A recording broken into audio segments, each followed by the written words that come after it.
Hello and welcome to episode 4 of this Growth Strategist chat series. I'm delighted to be joined today by none other than Theresa Lowe. Theresa, how are you? Hi, Simon, how are you? It's great to meet you. And we've just had probably about a 30-minute chat before this. It's been wonderful. And I used to listen to you on the radio with the great George Hook so you've had an amazing, very colorful career as an MC, moderator, media trainer through your business, Theresa Lowe Communications, former TV and radio broadcaster. You've been on RTE. You've met the most amazing broadcasters, and you're also a barrister-at-law. So I think you're one of the few guests who's actually done more than me. So it's great to meet you. It's great to meet you. And it's so lovely to meet you. Yeah. So it would be great for the first maybe 3 to 5 minutes to maybe give an overview of you, your background, your career, and why it's been so varied and what you do today.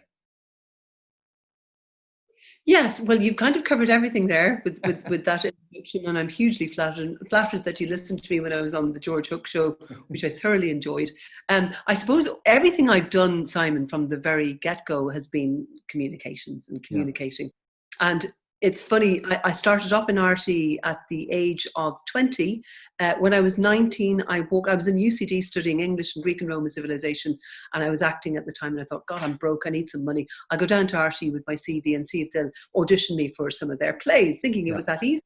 This is great when you actually don't know an awful lot about something, so very, very, I was very ignorant, but I walked in very confident at 19, and I walk into the drama department and I say, I want to be an actress, and they nearly laughed, but there was a very kind lady there who told me, you actually need to have to be a continuity announcer, or you need an equity card. And if you were a continuity announcer, for instance, you'd have an equity card. And I said, what is a continuity announcer? So she explained to me that these are the people. It's so alien now, of course. These are the women normally. There were some men as well that popped up in between television programs, and they'd say, a very good afternoon to you and welcome to RTE. And now we have our main feature film, or we have Bosco, or we have whatever the heck. That's right.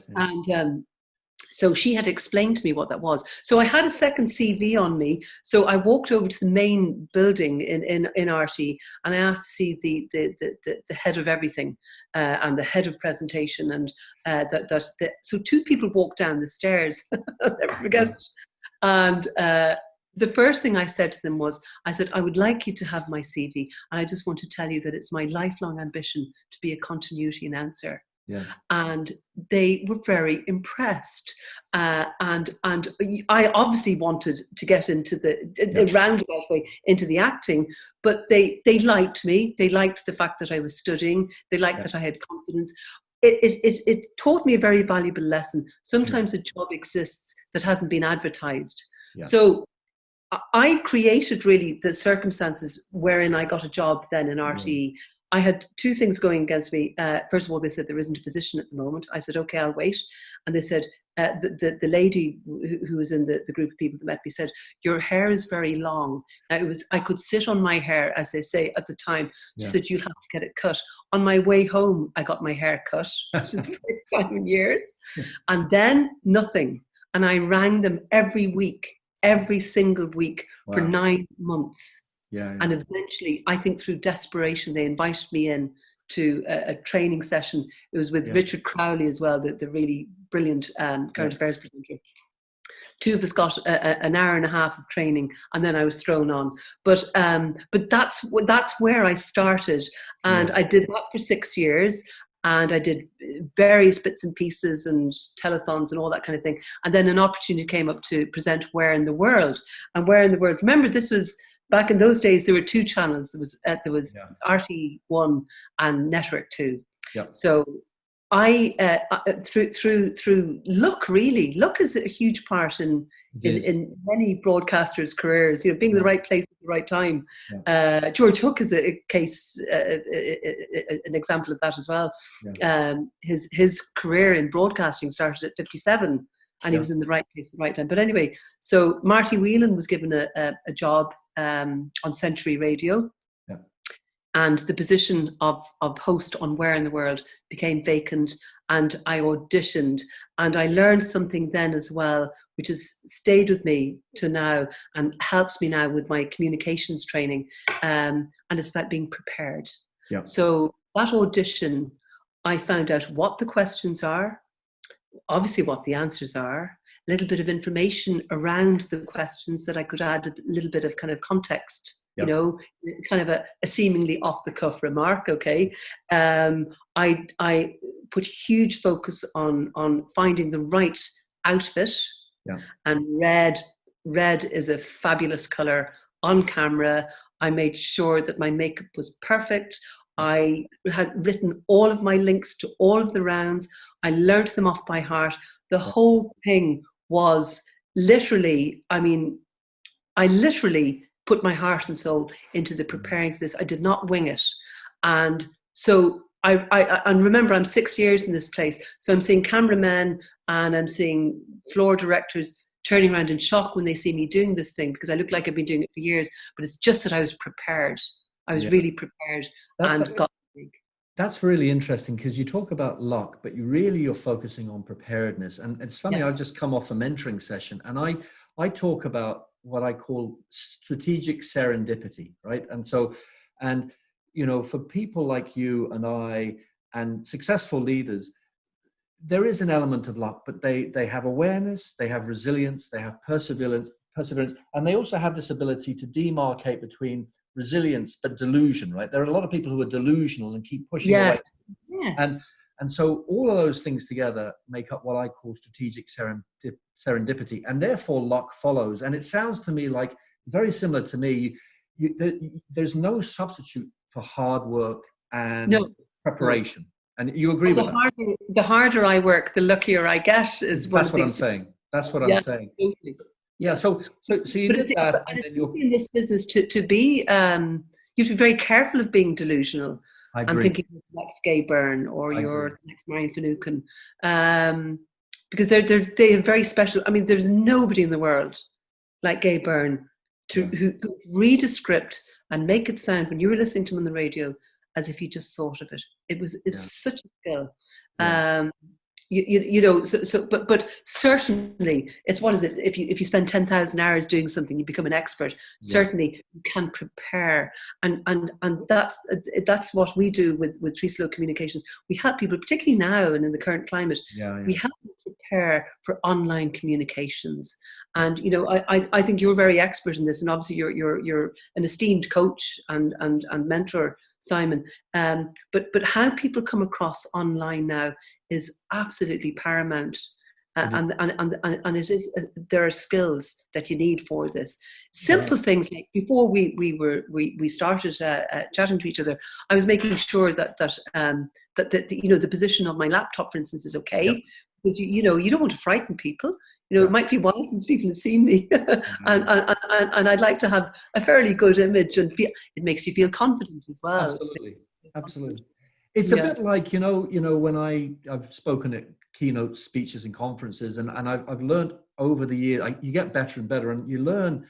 When I do that now, I tend to try and give a bit of humor right up front, because I like to see the audience laugh right at the beginning, because then it relaxes me, it gives me the feeling that they're disarmed, and therefore psychologically I feel relaxed, you know. And it's a bit the same online. Like, before I've now interviewed nearly 30 gurus and thought leaders and amazing inspirers like you.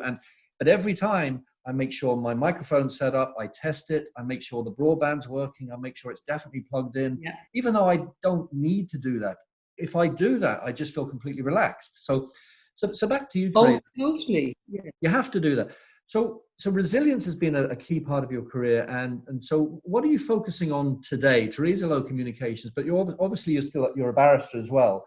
More about Theresa Lowe Communications, I guess. So what would you say would be the main skills that you see that are required for good moderators and MCs? Good moderators and MCs. First of all, I want to say you made a point about making people feeling relaxed and a bit of humour, and you break the ice, and smiling is terribly important. Smiling, and that's what you do a lot of. But you've made me feel very relaxed, because you've got a wonderful map of the world behind you there, and it makes me think of where in the world. And I wonder, have you always had that, or are you just using it for because I'm here? No, it's funny. You're the second out of 30 guests who are asked, and the last one was, I think it was Chester Elton, right? It was an amazing Yeah, Canadian guru a couple of weeks I ago. heard. I heard Yeah, the. and so that map is a map. It's not my business trips. It's where my family, my wife and two daughters have been on holiday. So the white dots are where the four of us have been together. The green ones, I think, just my wife, etc., etc. And it's very meaningful for me. And I only put that down there during lockdown because we can't fly there anymore. So and then Yeah. I thought it's great to have a personal touch behind, See So how well traveled you all are. Where in the world with the Haigh family? Fantastic. yeah, my younger daughter Alice, by the age of 18, had been to 36 countries. I'd been to one by the age of 18. But Oh anyway, my, oh my gosh. so Wow. back to those Well, core the skills. moderating, and emceeing, Yeah, again, yeah, you're absolutely right. It's about being prepared. It is yeah, really about being prepared. So I might sound a little bit over the top here, but this is what I do when I'm yeah, asked to MC or to moderate in particular. So your job is to make sure everything goes off without a hitch. Whoever has given you this opportunity. yeah, So you've got four panelists. I tend to get a lot of work with women panelists and women's events and corporate events as well. But particularly, say for instance, International Women's Day. yeah, Do a number of events around that time. So I make it my business to find out a few things. Say I've got four panelists, and I'm not going to waltz in on the day and have bios handed to me. I yeah, have those emailed to me in advance. I ask, with the permission of the participant, whoever's going to take part, yeah, if I can call them. And I call them. And the phrase "talk for Ireland." We yeah, do that for about an hour at least. And I get to know, I'm just literally asking them to tell me everything about themselves and about yeah, their career, yeah, or the themes that are going to come up on the night of yeah, the event. So by the time I see them in the flesh, yeah, I get hugs. This is pre-pandemic, obviously. yeah, It's like I know them for years. I yeah, know what their strong points are. I know where they're really going to shine. And that's my chief job as a moderator, to yeah, make my panelists shine and to make this not only entertaining, but absolutely educational and inspiring to the people that are attending the event. yeah, So I literally do that. I spend all that time researching it. I then, if I don't know the room, I try to make it my business to go there and see what the layout is like. I do the same. Where we're going to be sitting, what sort of sound system are we going to use? Are we using headphones? Is it wireless mics? What is the setup? Yeah, And even things like, make sure that there's water there. Now, a tip that I often give to people who are going to speak is, please don't have freezing cold water. yeah, It's going to make your throat seize up. And you yeah, don't have a very hot drink either. Tepid water is the best thing to have at an event like that, if you're going to be speaking and if you're going to be contributing. And I'm making my business as a moderator. The emphasis is not on me. I'm going to warm up the crowd. I'm going to say hello, and we're going to have a bit of chit chat and we'll have a laugh and all of that sort of thing. Then we get down to business. Then I need to make sure that the panelists are completely engaged, and they're engaged with everything else that's going on as well, yeah, with what the other panelists are saying. And I encourage them when I do my preparation with them to jump in as well. If yeah, somebody's made a point that they'd like to kind of follow up on.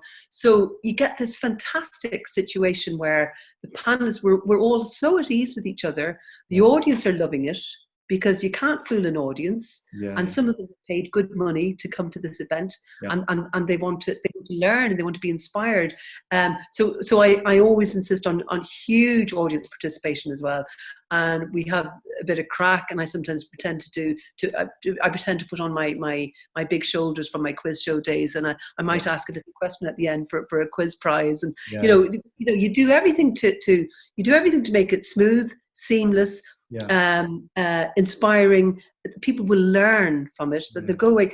I've seen young women come to events like that, and that they're going off with a structure in their head about yeah, how they're going to approach work, how they're going to speak up for themselves, for instance, at work, yes, nicely, without insulting anyone. yeah, yeah, We find, and I have found over the years, that women tend to do really good, thorough, brilliant work, but they tend not to brag about it. I agree. They tend not to say, actually, that's my idea and I did that. So I try to encourage at events like that, and we have that as part of the discussion, that they will claim ownership of this idea, and let the people that are influential in the organization, whatever, let them know that was their baby. I can tell you love that process of moderating, and I have the same feeling, and for me, we all have our own personal stories. Like, we have the LinkedIn version of us, and then we've all had our own traumas and our own catastrophes in life. Everybody has, right? And I have, and only this year am I starting to tell some of the stories that some of my recovery stories and some of the trauma I've been through, right? And so, because we're human beings, we've all been through that. Yes, absolutely. And for me, I don't know whether I'm going to put this in the right way, but what I'm finding that I love doing when I'm talking to people on these podcasts is connecting to their soul as much as their brain, right? Because we are all vulnerable in our own way. And do you consciously do that, or are you very careful about moving into that more personal side when you're moderating? Well, the personal side, it could be the highlight of the night. I know. I had a wonderful woman panelist speak at one of these events about, and again, this was information that I elicited from her by talking to her for an hour on the phone. And he said, when I went back to work after having my baby, I had, I was out for 8 months, and then I went back, and it was crushing me. But she said, I am nailing my work at the moment. And she said, my manager told me she's never seen anything like it, that my productivity levels are through the roof.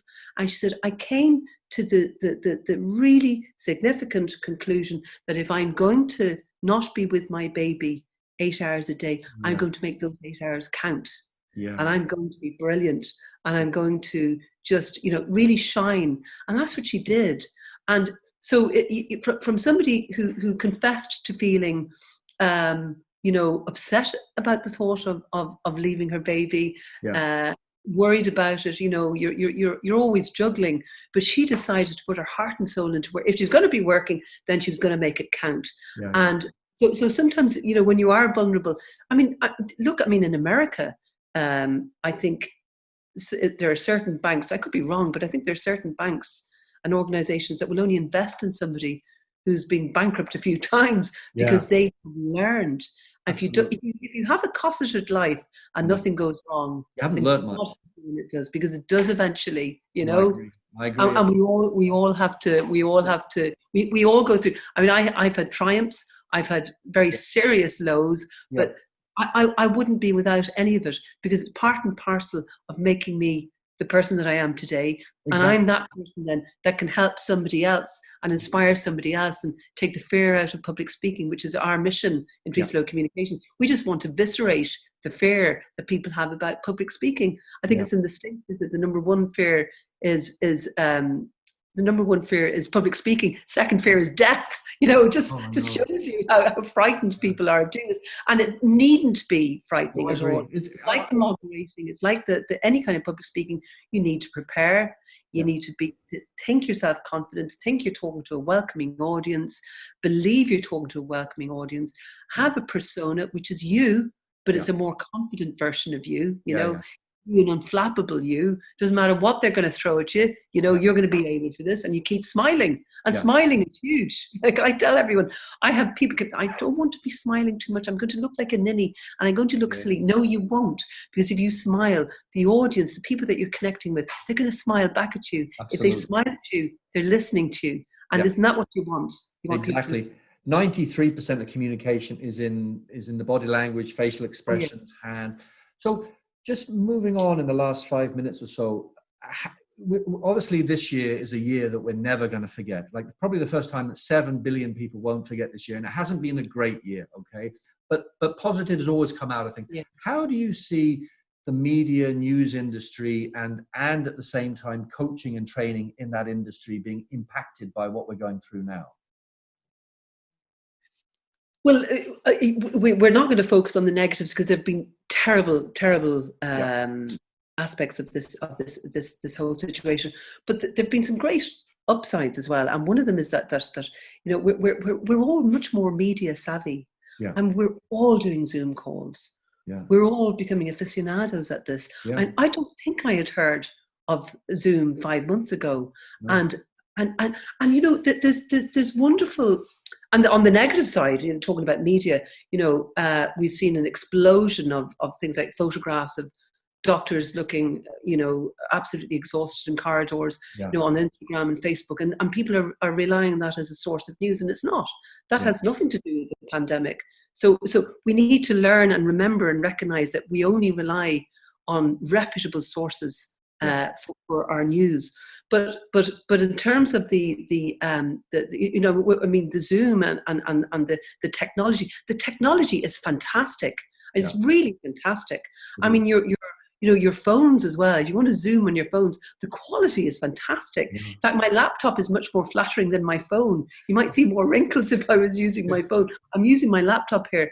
But with leadership and with training and with all of those sort of things, well, first of all, I think nearly everything I'm doing now, apart from my work in court, everything is online. Yep. And I think leaders need to recognize now that they should make the most of their human capital. Yep. And isn't it far better to have somebody who's working for you, who's being productive at home? 40% of people would prefer to stay, you know, working remotely, working from their home, rather than being stuck in a car for 3 hours every day. How are you going to be productive in your car? You know, and I have a feeling that when we look back on this, we're going to analyze all this in a few months' time and look back and reflect, that we're going to find that people have been more productive and hugely productive, and and these are people that haven't had childcare, so they're looking after their kids as well. So I think employers need to, and for leaders, and I know you spend a lot of time talking about leaders and you're focused on leaders, they need to focus on the mental health, the wellness of their employees, really care. And it's not just because they'll be more productive. They really need to care. And they need to look at, you know, doing a blend of things, like maybe a couple of days working from home. There's sometimes where it'd be very important to be in the office or to have a meeting. There's also virtual offices as well. So I think the world has really changed, and in some ways for the better. And I think we can all be more productive. You know, and we have. I came home from court today. I'm really looking forward to talking to you. You know, if I had to go somewhere to meet you, I mightn't have been able to do it. I can do it now because we're on Zoom. I know. You know, I know. It's amazing that, and you can actually focus more in a funny kind of a way, because there's no distractions. We're facing each other directly. So, and it's funny, I think it was Ted Rubin, CMO of Photify, who I spoke to a couple of months ago, and he said, I think it was him, that in some respects it's almost easier to build trust online than face to face, because you and I have already looked at each other on, you know, on LinkedIn, etc. So that a lot of those niceties that you have to build up face to face are done. You know? So I do think there are positives that are going to come out of this. And I think here's another thing. I mean, neither of us have looked at our phones once during this conversation. It's wonderful. Now, if we were having a coffee and having a business meeting, you'd be looking at your phone to see if your car park charge has run out, or somebody sent you an email. You're right. I mean, you totally can focus, and that's all for the better. So there's been huge. We're doing. I mean, we're our work at the moment, as I say, in terms of communications, it's all online. And everybody has to be online, I think, at the moment. You know, we're also training executives to make really good videos, and we're doing the whole package for them, where they're communicating, making videos for their employees, for recruitment, and you know, it's giving them skills as well, and these are valuable skills, you know, because it's very difficult actually, unless you're a natural and you have that. You're a broadcaster as well, Simon. So and you're a very smiley chap, and you have the charm and you have the intelligence. But some people need to learn how to be effective communicators online, never mind, you know, in the flesh. And I think it's a different set of skills to meeting somebody in the flesh. And I think, and as you're absolutely right, your body language is terribly important. You know, like for instance, in a job interview, I think it's 70% of people who are successful, or 70%. The people that succeed and get the jobs, 70% of it was in relation to their body language. They had great body language. Exactly. There was a study done in America where I think there were 12 people being interviewed for a job, and you had the interviewer and you had an observer in a room outside with a window who could see everything but couldn't hear anything. And at the end of the interview process, the interviewer and the observer picked the same person as the successful candidate. And so it was, as I say, down to 70% down to body language. Definitely. So just to wrap up, if you were going to whisper 2 or 3 words of wisdom to the younger Theresa Lowe, right? So if you were starting out now in the media, moderator, I'd say don't do it. after saying don't do it, what to really to comfort you and to give you the best opportunity, what 2 or 3 words of wisdom would you give? Well, you really hugely remind me of myself, because you had a plethora of careers as I did as well. I mean, I think the best education of all is learning from our mistakes, and I think we're the sum of our parts. And I was that aspiring actress, the student, the continuity announcer, the TV presenter, the radio presenter, the communications advisor, the barrister for 23 years. I'm the sum of all of my parts. I've had triumphs, I've had tragedies, I've had, highs and lows, and I wouldn't be without any of it, because, as I said to you earlier, it makes you the person that you are. So don't regret anything and look forward. Always be curious. So I would finally say, keep the faith, keep hopeful, and keep grateful. I think gratitude is very important. Gratitude, that's a perfect way to end. I think gratitude is probably the key. We have 2 choices. We can either wake up grumpy or we can wake up grateful. And nobody out there is there to save us. We can only mind ourselves. So I think that was a wonderful way to end the conversation. I've really enjoyed this. We've been talking for an hour overall. Been such a pleasure.